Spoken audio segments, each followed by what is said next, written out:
Soruşduq ki, onlar nə dərəcədə, yəni bir tələbə özünü gələcəyin sahibkarı, gələcəyin təşəbbüskar bir insanı kimi görür və öz biznesini yaratmaq istəyir. Yəni ki, burada innovativ düşüncə daha çox tələbənin öz fəaliyyəti, öz biznesini yaratmağı ilə əlaqəli olduğu üçün bu sualı biz onlara ünvanladıq və biz 120 tələbənin içərisindən cəmi 5 tələbənin öz biznesini yaratmaq istədiyini öyrənirik.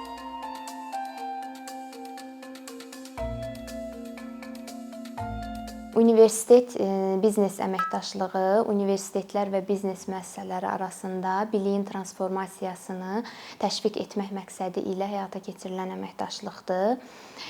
Dünya ölkələri arasında bu əməkdaşlıq məşhur olmağına baxmayaraq, Azərbaycanda hələ ki olduqca geniş yayılmayıb.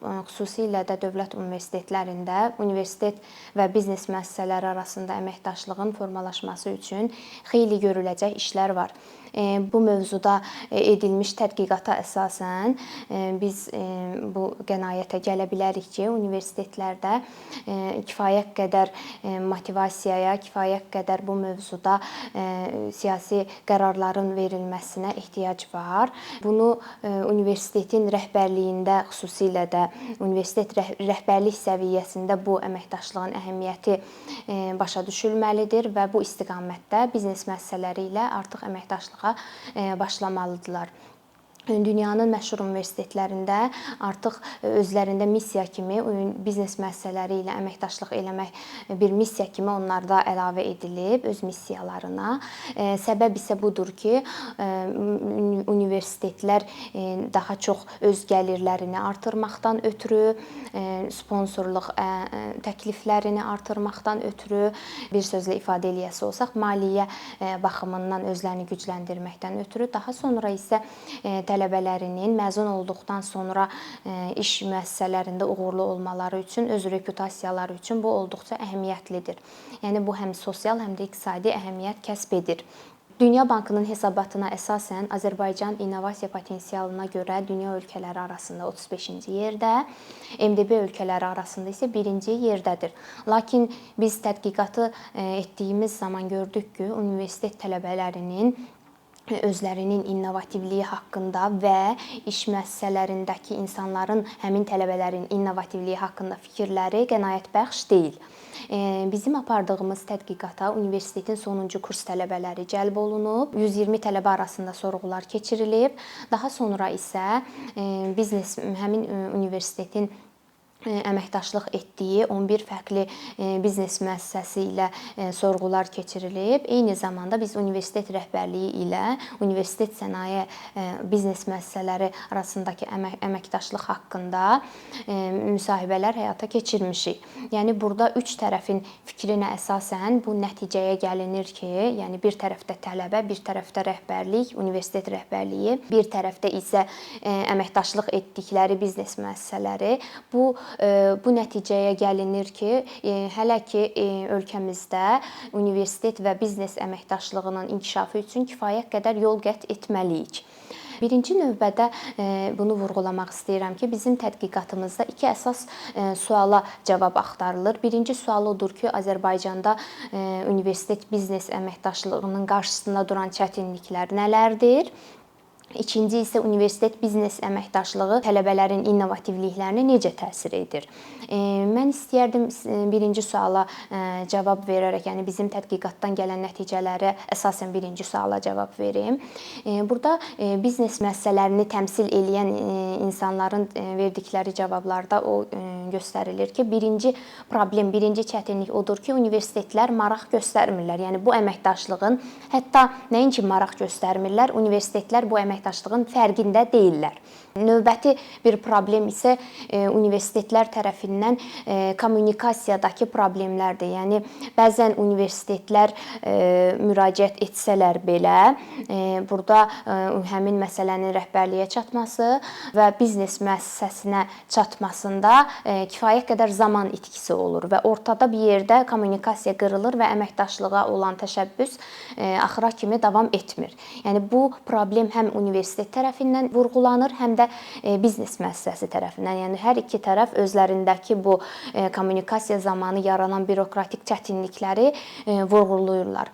Daha sonra isə növbəti çətinlik olaraq infrastrukturun az olması vurğulanır. Yəni universitetlər özlərinin laboratoriya şəraitinin az olmağı və tələbəni kifayət qədər sənaye, biznes müəssisəsi üçün hazırlaya bilmədiklərini vurğulayırlar. Daha sonra isə biznes müəssisəsi isə gələn tələbənin, yəni biz əməkdaşlıq çərçivəsində bizə gələn tələbənin kifayət qədər resursumuz olmadığı üçün geri çeviririk və ya biz əməkdaşlığa ona əsasən qəbul etmirik, rədd cavabı veririk. Yəni bunu biznes müəssisələri açıqca etiraf edirlər. Daha sonra isə vergi məsələsindəki problem universitetlərdəki respondentlər tərəfindən vurğulanır. Hansı ki, əməkdaşlıq zamanı biznes müəssisəsi universitetə müəyyən qədər maliyyə köçürür və bu maliyyənin vergi çıxarılışının çox olmağı və s. bu da bu resursun azalmağına və əməkdaşlıqda müəyyən qədər problemlərin yaranmağına gətirib çıxarır. Yəni burada əsas məsələ universitetlər və biznes müəssisələri arasında fərqindəliliyin olmaması, yəni bu əməkdaşlığın qurulması üçün fərqindəliliyin olmaması biznes müəssisələrini təmsil edən respondentlərin vurğuladığı əsas çətinlikdir. Yəni burada universitetlərin üzərinə düşən əsas məqam universitet daxili fərqindəliyin yaradılması, tələbələrin və müəllimlərin bu əməkdaşlığa cəlb edilməsi üçün kifayət qədər resurs, vaxt sərf etmələridir. İkinci tədqiqat sualına gəldikdə isə burada əsas nüans universitetlərin hansı yollar ilə biznes müəssisələri ilə əməkdaşlıq etmələri və bu əməkdaşlığın tələbələrin innovativ düşüncə qabiliyyətlərinin artırmağına necə təsir etməyi ilə bağlıdır.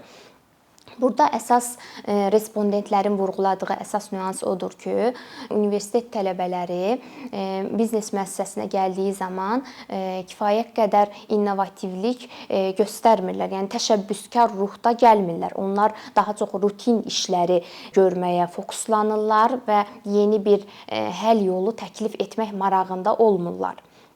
Bunun səbəbi isə onlar biznesin problemi ilə biznes müəssisəsinə gəlməmişdən əvvəl xəbərdar olmamaqları göstərilir. Ona görə də universitetlər və biznes müəssisələri əməkdaşlıq eləyərkən birinci növbədə bu biznes müəssisəsinin çox qarşılaşdığı problemlərin tələbələrə hələ auditoriyada, yəni universitet auditoriyasında olarkən verilməsini təklif edirlər.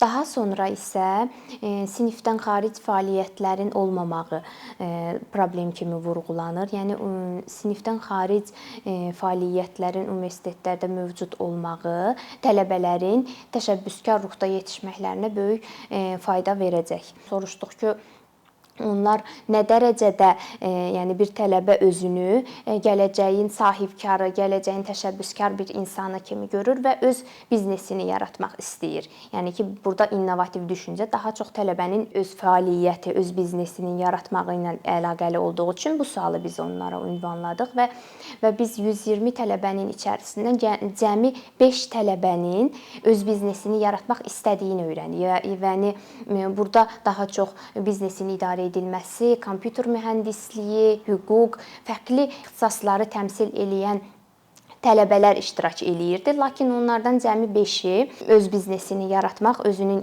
innovativ ideyasının olduğunu vurğuladı. Digərləri isə hər hansı bir şirkətdə bir işçi olmağı seçdiklərini vurğuladılar. Digər bir sualda isə biz onlara özlərinin kreativ düşüncə və problem həll etmə bacarıqlarından nə dərəcədə məmnun olduqlarını soruşduq. Və tələbələrin əksəriyyəti tamamilə məmnun olmadıqlarını vurğuladılar. Və biz bu sualı tərsinə bir şəkildə biznes müəssisəsini təmsil edən insanlardan soruşduqda isə həmin respondentlər cavab verdilər ki, yəni universitet tələbəsi biznes müəssisəsinə gəldikdə kifayət qədər kreativ düşünə bilmir, həll yolları təklif etmirlər problemlərə. Yəni təsdiqlədilər tələbənin bu məmnuniyyətsizliyini. Burada məsələ nədir? Yəni burada elə universitetlərin biznes müəssisələri ilə birlikdə işləməməkləridir. Yəni elə məhz bu məsələyə görə bu əməkdaşlıq zəruridir. tələbə özünün innovativ olmadığını etiraf edir və düşünür ki, o kifayət qədər kreativ bir şəkildə problemə həll yolu təklif edə bilmir. Digər bir sualda soruşduq ki, onların bu innovativ düşünmə, təşəbbüskar olmaq, öz biznesini yaratmamaq düşüncəsi, yəni buna nə səbəb olur? Niyə görə onlar kifayət qədər innovativ deyillər və öz bizneslərini yaratmaq istəmirlər? Tələbələr səbəb olaraq vurğuladılar ki, bizdə valideynlərin dəstəyi azdır. Yəni bizdə valideynlərimiz daha çox gündəlik işçi olmağı, başqasının işçisi olmağımızı daha çox dəstəkləyir, nəinki öz biznesimizi yaratmağı. Yəni tələbə artıq evdə bu necə deyirlər, innovativ düşünmək, öz biznesini yaratmaq, təşəbbüskar olmaq fəaliyyətinə artıq birinci demotivasiyanı evdə alır.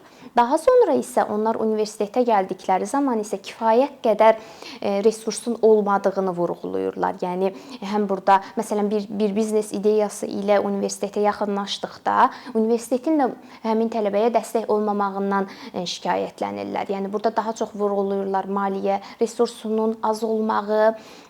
Hətta baxmayaraq ki, çox az maliyyə ilə innovativ bir ideya irəli sürə bilərlər, lakin maliyyə az olduğu üçün bunu edə bilmirlər. Daha sonra isə onların nəzəri biliklərinin az olmağından şikayətlənirlər. Yəni burada yenə zəruri edir həmin əməkdaşlığı. Necə ki, universitetlərlə şirkətlər əməkdaşlıq eləsə və fərqli layihələr, fərqli proqramlar ilə, sinifdən xaric fəaliyyətlər ilə tələbələrə innovativlik aşılansa, onlar da müəyyən qədər daha innovativ düşünə bilərlər, daha özlərini problemin bir hissəsi kimi görə bilərlər və həll yolları təklif eləyə bilərlər. Yəni bu daha çox yenə başa qaydası olsaq, hər iki tərəfin, yəni həm universitetin, həm də biznes müəssisəsinin kifayət qədər cəhd göstərməməsinə gətirib çıxarır. Bunun da əsas səbəbi dediyim kimi maliyyə resursunun az olmağı və fərqindəliyin az olmağıdır. Biz universitetləri təmsil edən insanlardan soruşduq ki, necə bu əməkdaşlığı biz inkişaf etdirə bilərik? Yəni daha nə olmalıdır ki, siz biznes müəssisələri ilə əməkdaşlıq eləyəsiniz və tələbələr daha innovativ ruhda yetişə. Ən azından biznes müəssisəsinə getdiyi zaman həm sizi, həm özlərini yaxşı təmsil eləyə bilərlər. Burada verilən cavablar oldu ki, biz assosiasiyalar yarana bilər, biznes müəssisələri, şirkətlər qoşula bilərlər bu assosiasiyaya və biz bilə bilərik ki, daha çox hansı şirkətə yaxınlaşaq və həmin şirkətdə hansı pozisiyalar bizim tələbələrimiz üçün uyğun ola bilər. Daha sonra isə ikinci bir tövsiyədə strukturlaşmış təcrübə proqramlarının mövcud olmağından, yəni bunun hal-hazırda olmamağından şikayətlənirlər və bu ona gətirib çıxarır ki, tələbə sonuncu kursda sadəcə transkriptin bir hissəsi olsun deyə təcrübə proqramına yazılır və onu da bəzi hallarda demək olar ki, tam qoşulmadıqları üçün, yəni bu problem daha çox biznes tərəfdən vurğulandı. Yəni həmin respondentlər şikayətlənirlər ki, yəni bizə gəlsələr belə öyrənmək adı ilə tələbə daha çox burada sırf vəzifəsini tamamlamaq adı ilə universitetin göndərdiyi üçün gəlir. Yəni burada yenə də öyrənmək əsas məqsəd kimi görülmür. Yəni burada strukturlaşmış bir təcrübə proqramı olsa, universitet də qiymətləndirə bilər tələbənin həqiqətən ora getdiyini, həmin şirkətdə nə öyrəndiyini və son olaraq nə qazandığını və həmin şirkətə gələcəkdə nə aparacağını daha aydın şəkildə bir növ göstərə bilər. Bu həm universitet üçün yararlıdır, həm də biznes müəssisələri üçün yararlıdır. Bu əməkdaşlıq eyni zamanda ölkənin sosial-iqtisadi vəziyyəti üçün də olduqca faydalıdır. Bu dünya tədqiqatından da çoxlu nümunələr gətirmək olar. Yəni hansı ki universitetlər çalışırlar ki, şirkətlər ilə əməkdaşlıq qursunlar. Çünki bu qeyri-neft sektorunun inkişafına birbaşa təsir göstərir. Azərbaycanın da ali təhsil və innovasiya əsas prioritet istiqamətlərindən biridir və 2030 sosial-iqtisadi milli prioritetlər siyahısında ali təhsil və innovasiyanı da görə bilərik. Ona görə də yekun olaraq mən bunu vurğulamaq istəyirəm ki, elə bu gündən universitetlər biznes müəssisələri ilə əməkdaşlığa can atsalar və bunun fərqindəliyi ölkə ərazisində yaransa, dövlət tərəfindən daha çox, bu kifayət qədər ölkənin uzun müddətli bir periodda iqtisadi inkişafına müsbət təsir göstərə bilər.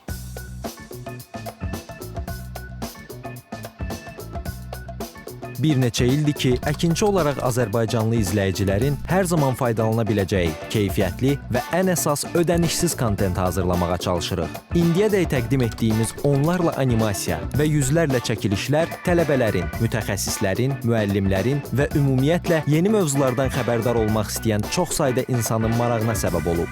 Bu illər ərzində hazırladığımız videolar təhsil, texnologiya, ictimai fəallıq, iqtisadiyyat, gender bərabərliyi, ətraf mühit, ifadə azadlığı, hüquq, demokratik inkişaf, mədəniyyət və digər mövzuları əhatə edib. Məqsədimiz çoxlu baxış gətirən deyil, çoxlu fayda gətirən videolar hazırlamaqdır. Amma bu, düşündüyümüz qədər asan deyilmiş. Gördüyümüz iş kifayət qədər resurs, əmək və təbii ki, davamlılıq tələb edir. Bu səbəbdən Patreon platformasından istifadəyə başladıq. Əkinçinin Patreon hesabının populyarlaşmasına çox böyük ümidlərimiz və gözləntilərimiz var. Bəziləriniz Patreon haqda ilk dəfə eşidirsiniz. Əslində, çox sadə izahı olan bir platformadır. Təsəvvür edin ki, siz rəssam və ya musiqiçisiniz. Sosial şəbəkələrdə sizi izləyən, işinizi bəyənən çox sayda insan var. Patreon platforması sizə imkan verir ki, izləyicilərinizin könüllü aylıq ödənişləri sayəsində işinizi davam etdirəsiniz. Sərgi, konsert zallarından asılı qalmayasınız. Amma bu, təkcə rəssam və musiqiçilərə aid deyil. Məsələn, əkinçiyə bənzər fəaliyyətlə məşğul olan bəzi layihələrin 10 minlərlə patronu var. Biz də düşündük ki, nə üçün əkinçinin Patreon hesabı olmasın? Sizin dəstəyiniz sayəsində biz daha çox və daha keyfiyyətli kontent yaratmağa davam edə biləcəyik. Amma bu dəstək yalnız maddi dəstək deyil. Dəstəkçilərimizin sayının artması gördüyümüz işlərin faydalı olduğuna dair əminlik verir. Patreon platformasından istifadə çox sadədir. Hesabınızı açırsınız, sizə uyğun dəstək növünü seçirsiniz və Patreon özü hər ayın ilk günü kartınızdan seçdiyiniz dəstək növünə uyğun ödəniş tutur. Bu qədər. Sonda onu demək istəyirik ki, dəstəkçilərin sırasına qoşulmaq istəyən, amma məhdud imkana görə bunu edə bilməyənlər narahat olmasın. Daha öncə dediyimiz kimi, bizim əsas məqsədimiz daha çox insanın hər zaman faydalana biləcəyi keyfiyyətli və ödənişsiz kontentin yaradılmasıdır. Bunun üçün mütləq patronumuz olmalısınız deyə məcburiyyət yoxdur. Amma imkanınız patron olmağa çatırsa və bizim işimizi bəyənirsinizsə, patronlarımızın sırasına qoşulmağınız bizim üçün çox önəmlidir.